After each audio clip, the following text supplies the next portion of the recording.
In the heart of the colorful Rainbow Valley lived a lively and curious 8-year-old boy named Umair. With his wide smile, twinkling eyes, and boundless energy, Umair was loved by everyone in the village. He was always the first one to race up a tree, the first to find hidden treasures in the fields, and the last to go home when the sun set. But there was one thing Umair couldn't do.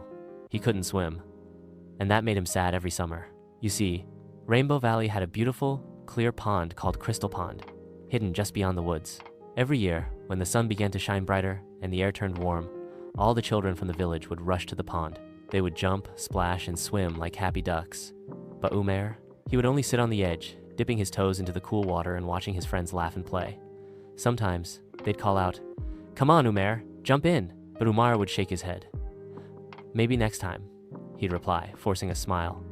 Inside, he wished he could join them, but fear held him back. Fear of sinking, of not being able to float, of the water swallowing him whole. One afternoon, Umair stayed behind after his friends had left. The pond shimmered like a giant mirror.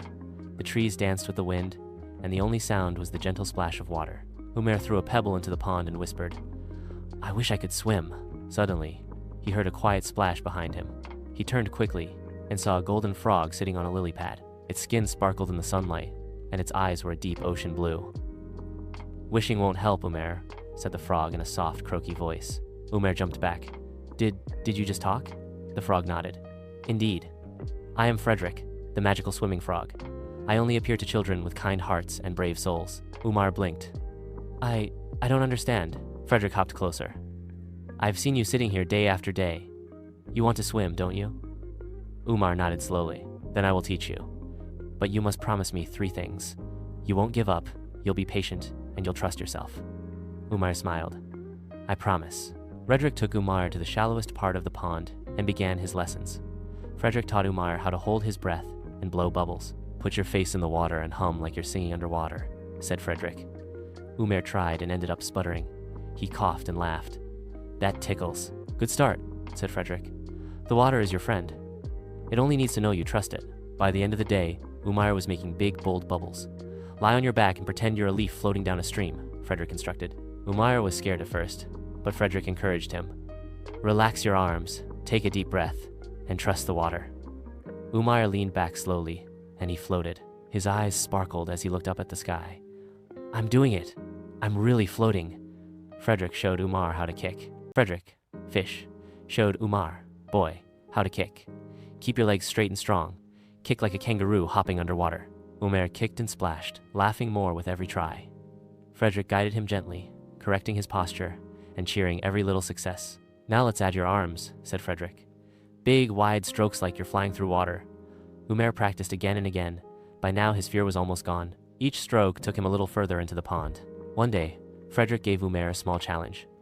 "There's a flower floating across the pond," said Frederick. "Swim to it and bring it back."